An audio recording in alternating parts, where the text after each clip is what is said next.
নমস্কার বন্ধুরা, আজ আমি নিয়ে এসেছি দশম শ্রেণীর তৃতীয় অধ্যায় বংশগতি ও কয়েকটি সাধারণ জিনগত রোগ।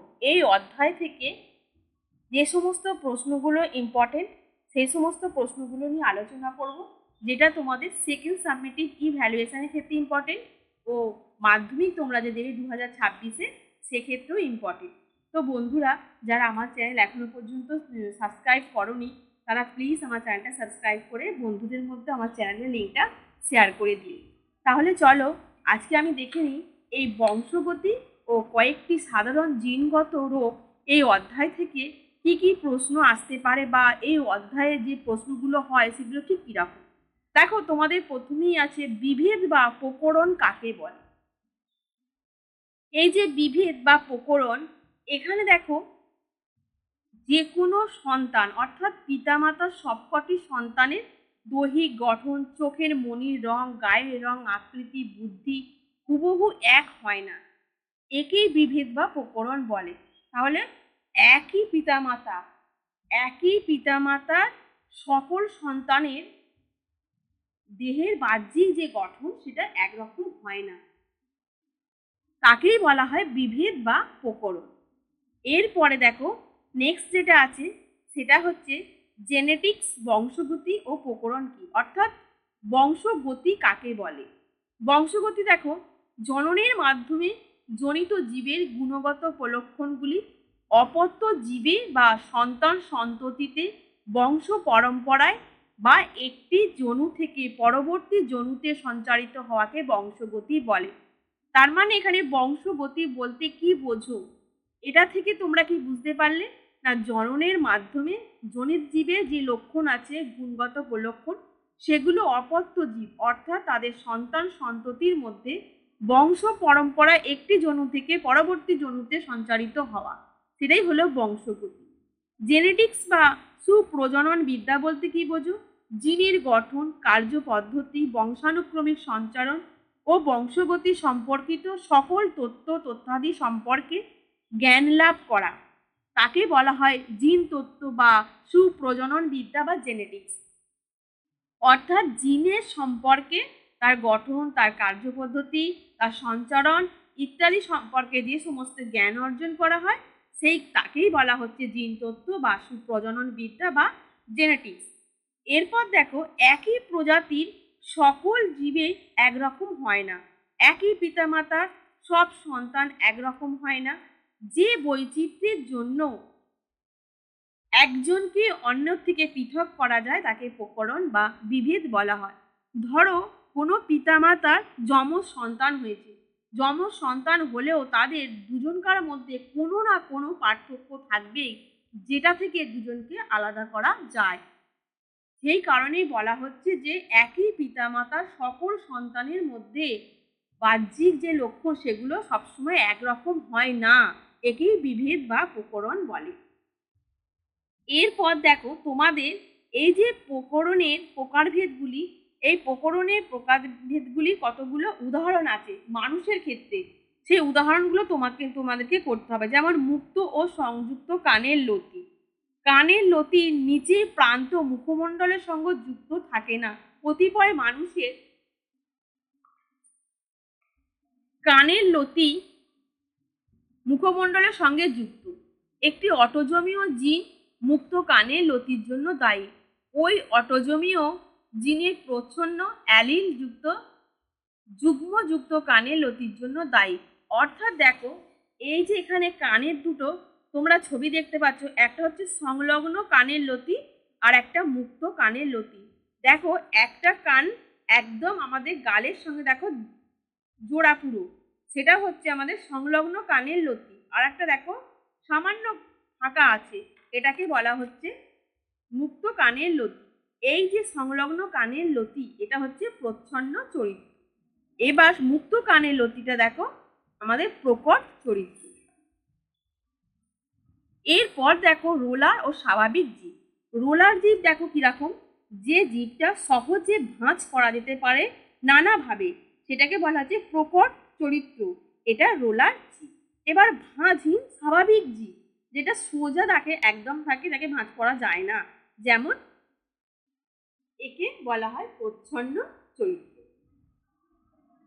তাহলে বন্ধুরা, তোমরা এখানে যে সমস্ত কোশ্চেনগুলো এই অধ্যায় থেকে করবে তার মধ্যে আমি যেগুলো পেলাম, প্রথমে বিভেদ বা প্রকরণ কাকে বলে, নেক্সট বংশগতি কাকে বলে, তারপরে দেখা আছে সুপ্রজনন বিদ্যা বা জেনেটিক্স বলতে কি বোঝো, মানুষের কয়েকটি প্রকরণের উদাহরণ। এরপর তোমরা যেগুলো করবে এখানে আছে অ্যালিল। অ্যালিল বলতে কি বোঝো? অ্যালিল হলো একই জিনের বিভিন্ন রূপকে বলা হয় অ্যালিল। এরপরে তোমার যেটা করতে সেটা হচ্ছে লোকাস। ক্রোমোজোমের যে অঞ্চলে জিনের অবস্থান তাকে লোকাস বলা হয়। এরপরে জিন বলতে কি বোঝো? জিন হলো বংশগতির গঠনগত ও কার্যগত একককে বলা হয় জিন। এরপরে দেখো এক সংকর ও দ্বিসংকর জনন কাকে বলে? কোনো চরিত্রের সাপেক্ষে বিপরীত বৈশিষ্ট্যযুক্ত সাধারণ একই দুটি জীবের মিলনকে বলা হয় সংকরায়ন। একজোড়া বিপরীতধর্মী বৈশিষ্ট্যের উপর ভিত্তি করে একই প্রজাতিভুক্ত দুটি জীবের সংকরায়নকে বলা হয় এক সংকরায়ন। কোনো চরিত্রের সাপেক্ষে দুজোড়া বিপরীত বৈশিষ্ট্যের উপর ভিত্তি করে একই প্রজাতিভুক্ত দুটো জীবের সংকরায়নকে বলা হয় দ্বিসংকরায়ন। এরপর তোমাদের এখানের মধ্যে যেটা করতে হবে সেগুলোর মধ্যে দেখো সংকরায়ন বলতে কি বোঝো? সংকরায়ন হলো একই প্রজাতিভুক্ত বিপরীত বৈশিষ্ট্যযুক্ত দুটি জীবের মধ্যে মিলন ঘটিয়ে সংকর জীব সৃষ্টি করার প্রক্রিয়াকে সংকরায়ন বলে। এরপর নেক্সট দেখো তোমাদের জনিত জনু কাকে বলে? সংকরায়নের সময় নির্বাচিত চারিত্রিক বৈশিষ্ট্য সম্পন্ন জীবের দুটিকে জনিত জনু বলে। এরপর নেক্সট দেখো আমাদের আছে প্রকট ও প্রচ্ছন্ন বলতে কি বোঝো? প্রকট বৈশিষ্ট্য হলো যে অ্যালিলের নিয়ন্ত্রিত বৈশিষ্ট্য বিপরীতধর্মী অ্যালিলের প্রকাশে বাধা দিয়ে নিজে প্রকাশিত হয় তাকে প্রকট বৈশিষ্ট্য বলে। যে অ্যালিল নিয়ন্ত্রিত বৈশিষ্ট্য প্রকট অ্যালিলের উপস্থিতিতে প্রকাশিত হয় না তাকে প্রচ্ছন্ন। অর্থাৎ যে বৈশিষ্ট্য প্রকাশ পায় সেটা প্রকট, আর যেটা প্রকাশ পায় না সেটা প্রচ্ছন্ন। এরপর দেখো জিনোটাইপ ও ফিনোটাইপ। জিনোটাইপ হলো জীবের কোনো চারিত্রিক বাহ্যিক প্রকাশ, আর জিনোটাইপ হলো কোনো ফিনোটাইপ নিয়ন্ত্রক অন্তর্নিহিত জিন সমাহার। অর্থাৎ ফিনোটাইপ হলো কোনো জীবের কোনো চরিত্রের বাহ্যিক প্রকাশ, আর জিনোটাইপ হলো কোনো ফিনোটাইপ নিয়ন্ত্রক অন্তর্নিহিত জিনের সমাহার। এরপর তোমাদের থাকবে মেন্ডেলবাদ। অর্থাৎ মেন্ডেলকে গ্রেগর জোহান মেন্ডেল হলো বংশগতি অর্থাৎ সুপ্রজনন বিদ্যা যে আছে তিনি সেটা প্রথম তার সূত্রগুলো সুপ্রতিষ্ঠা করেছিল, সেই জন্য মেন্ডেলকে বংশগতির জনক বলা হয়। এরপরে দেখো এরপরে আছে মেন্ডেল তার পরীক্ষার জন্য কোন গাছ নির্বাচন করেছিলেন? মেন্ডেল তার পরীক্ষার জন্য নির্বাচন করেছিলেন মটর গাছ। মেন্ডেলের সাফল্যের কারণগুলো কি? এই যে মটর গাছের সঙ্গে সংকরায়ন ঘটিয়েছিল তার সাফল্যের কারণগুলি কি? এটাও তোমাদের এই অধ্যায়ের প্রশ্ন। এখানে অনেকগুলো পয়েন্ট আছে। এরপর দেখো মেন্ডেলের নির্বাচিত মটর গাছের যে বিপরীতধর্মী বৈশিষ্ট্য অর্থাৎ সাতজোড়া বৈশিষ্ট্য আছে সেই বৈশিষ্ট্যগুলোর নাম: গোলাকার কুঞ্চিত, হলুদ সবুজ, বেগুনি সাদা, মসৃণ খাঁজযুক্ত, সবুজ হলুদ, লম্বা বেঁটে, পার্শ্বস্থ, শীর্ষস্থ। এই গেল মেন্ডেলের নির্বাচিত সাতজোড়া মটর গাছের চরিত্র। এরপর বন্ধুরা তোমাদের যেটা করতে হবে, তোমাদের এই যে মেন্ডেলের এক সংকর জনন পরীক্ষা ও দ্বিসংকর জনন পরীক্ষা, এই পরীক্ষা যে কোনো একটা চেকার বোর্ডের সাহায্যে দেখাতে হবে। ধরি তোমাদের মটর গাছ নিয়ে যদি এক সংকর জনন পরীক্ষা পড়ে, ঠিক তোমাদের এইভাবে জিনোটাইপ ও ফিনোটাইপের অনুপাত দেখাতে হবে। তোমরা উপর দিকে একটা বক্স করবে, বক্সে ক্যাপিটাল ও স্মল টি, সাইডে ক্যাপিটাল ও স্মল টি, যেমন ক্রস করে দেখো একদম ক্যাপিটাল টি ও তার সঙ্গে ক্যাপিটাল টি, তারপর দেখো ক্যাপিটাল স্মল, তারপর দেখো স্মল ক্যাপিটাল, তারপরে দুটোই স্মল। এইভাবে তোমরা চেকার বোর্ডটা তৈরি করবে। তোমাদের কিন্তু মটর গাছ নাইলে গিনিপিকের এক সংকর জনন অথবা দ্বিসংকর জননের একটা চেকার বোর্ড পরীক্ষার সময় পড়ে। এরপর তোমাদের এই যে মেন্ডেলের সূত্র, অর্থাৎ মেন্ডেলের দুটি সূত্র আছে। একটা হচ্ছে পৃথকী ভবনের সূত্র, অনেক সময় তোমাদের পরে যে পরীক্ষাতে মেন্ডেলের এক সংকর জনন থেকে প্রাপ্ত সূত্রটি লেখো। সেই সূত্রটি হলো পৃথকীভবনের সূত্র। তোমাদের কিন্তু এটা নাও বলে দিতে পারে, সবসময় তোমাদের মনে রাখতে হবে এক সংকর জনন থেকে প্রাপ্ত সূত্রটার নাম হলো পৃথকীভবনের সূত্র। এই সূত্রটা কি তোমাদেরকে লিখতে হবে। এরপরে তোমাদের এই যে দ্বিসংকর জনন ও দ্বিসংকর জনন পরীক্ষাটা তোমাদের চেকার বোর্ডের সাহায্যে যদি পড়ে, তোমাদের এই চেকার বোর্ডটা তৈরি করতে হবে ও এখানে চেকার বোর্ডে জিনোটাইপ ও ফিনোটাইপের অনুপাতও লিখতে হবে। এরপর বন্ধুরা তোমাদের যেটা থাকবে সেটার মধ্যে দেখো দ্বিসংকর জনন থেকে প্রাপ্ত মেন্ডেলের সূত্র, অর্থাৎ দ্বিসংকর জনন থেকে মেন্ডেলে যে সূত্রটা পাওয়া যায় সেটা হলো স্বাধীন বন্টনের সূত্র। সেটাও কিন্তু তোমাদেরকে লিখতে হবে। মেন্ডেলের দুটি সূত্র, একটা হচ্ছে পৃথকীভবনের আর একটা হচ্ছে স্বাধীন বন্টনের সূত্র। এরপর তোমাদের অসম্পূর্ণ প্রকটতা বলতে কি বোঝো আর অসম্পূর্ণ প্রকটতার উদাহরণ দাও। এরপর মানুষের লিঙ্গ নির্ধারণ।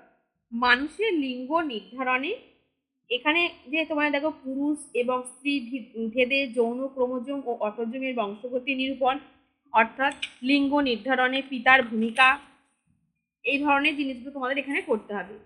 এরপর কয়েকটি সাধারণ জিনগত রোগ। এই কয়েকটি সাধারণ জিনগত রোগের মধ্যে তোমাদের যেটা আছে সেটা হচ্ছে বর্ণান্ধতা আর হিমোফিলিয়া। বর্ণান্ধতা বলতে কি বোঝো, হিমোফিলিয়া বলতে কি বোঝো?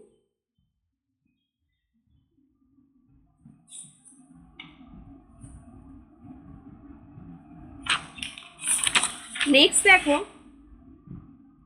থ্যালাসেমিয়া। এই থ্যালাসেমিয়া রোগের লক্ষণ ও থ্যালাসেমিয়া রোগের কারণ, হিমোফিলিয়া রোগের লক্ষণ ও হিমোফিলিয়া রোগের কারণ। এরপর দেখো জেনেটিক্স বলতে কি বোঝো?